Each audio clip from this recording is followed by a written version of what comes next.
Hey, what's up guys, it's RoundDaWay here, and in today's video we're going to be talking about Dragon Ball FighterZ 2, more specifically, what I would want if Dragon Ball FighterZ 2 were to actually come out. Now I know we all love Dragon Ball FighterZ here, or at least I think you do if you clicked on this video anyway. Honestly, if ArcSystemWorks really wanted to, they could just milk this game forever and make so much money off of it, but as of now, I think FighterZ is completely finished with DLC since Android 21 Lab Coat released with no other DLC, so I doubt they have any plans for Season 4. So I figured what better time than now to talk about what I would like from FighterZ 2. And without further ado, let's begin.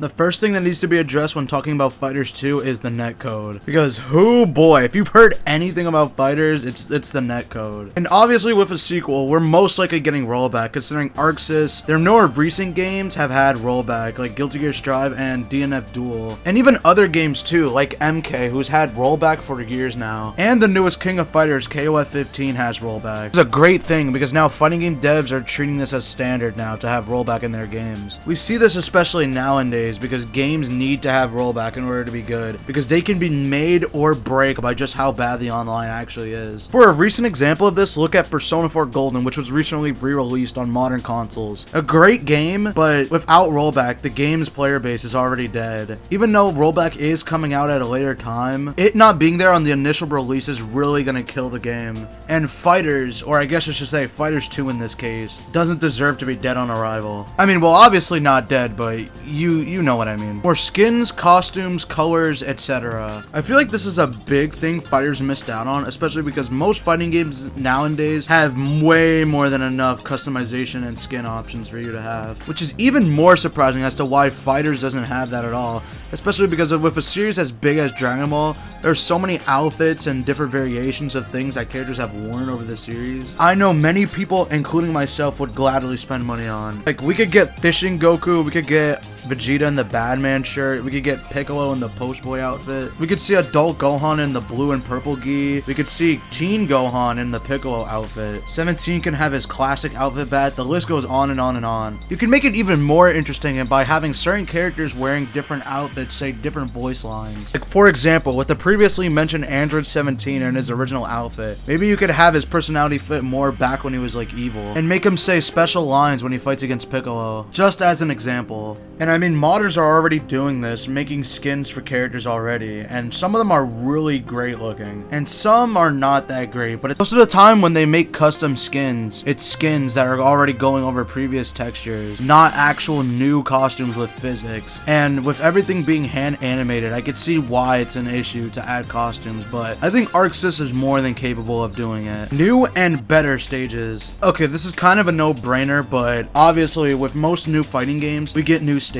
If not, the old stages get carried over from the previous game and added to the new game. More of what I'm referring to is just more iconic stages, because a lot of the stages we have in FighterZ 1 are very weird when you really think about it. For example, look at Rocky Fields, right? I get it, it's from Goku and Vegeta when they first fought, right? But why is there a day and night version? Like, who cares enough to actually, like, change between day and night? And for what reason, too? We also have a stage called Islands, which, what even is this? Like, what? I don't know where this is from in Dragon Ball. The only thing I could think of is maybe Cell Saga when they were, like, getting, like, chased by Cell, but it's still, like, why is that a stage? Like, what? So there are some clear omissions that aren't there for some reason. Like, why is Master Roshi's house not there? Snake Way? King Kai's planet, the Arctic. There's many stages that they could have added, but they just never did. Also weird because, like, they could have easily added some of these stages as DLC in FighterZ 1, but they didn't for some reason. So the only other reason I could think of is maybe they could add them for FighterZ 2. And once again, modders have been making stages for FighterZ that are what people would have wanted anyway, and definitely what would be needed in FighterZ 2. Alright, now the final thing I would like to talk about in regards to FighterZ 2 is more gameplay options for people who don't want to play online, aka single player option.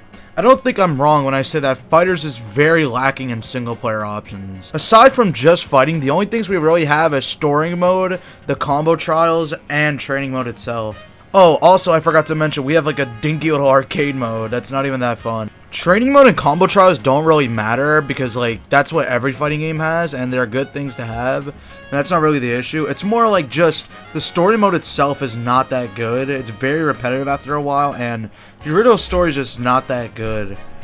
And I mean, the most fun part about the game is that seeing other characters interact with each other in the story.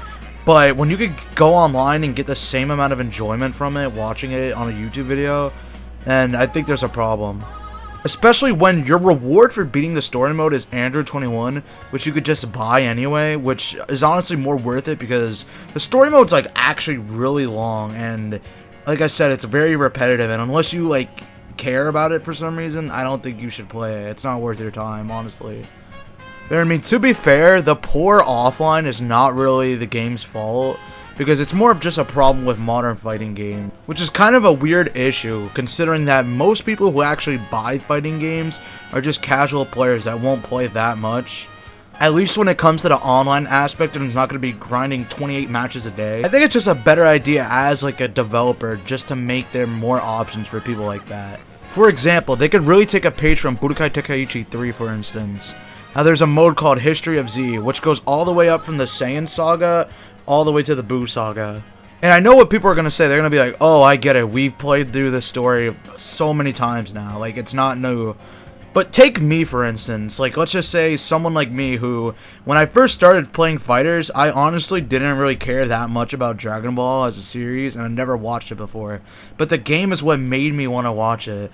But I know some people just don't have the time to watch all of those episodes. So I think this would be a great idea because you could just play through the mode and get this whole story and more. They could even add like Super if they wanted to.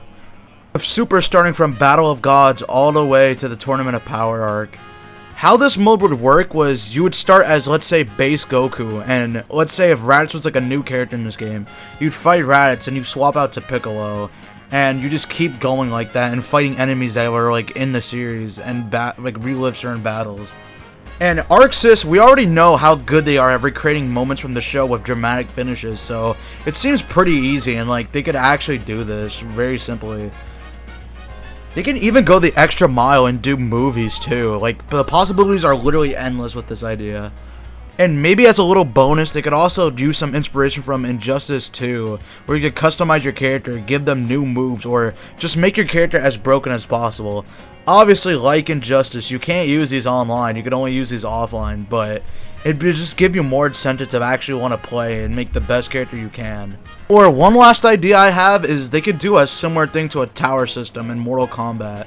Basically, every couple hours you could rotate and have you fight as a certain amount of characters, with certain characters only, under certain conditions, and just keep going, and at the very end, you could unlock some, like, Zenny or a new costume, etc.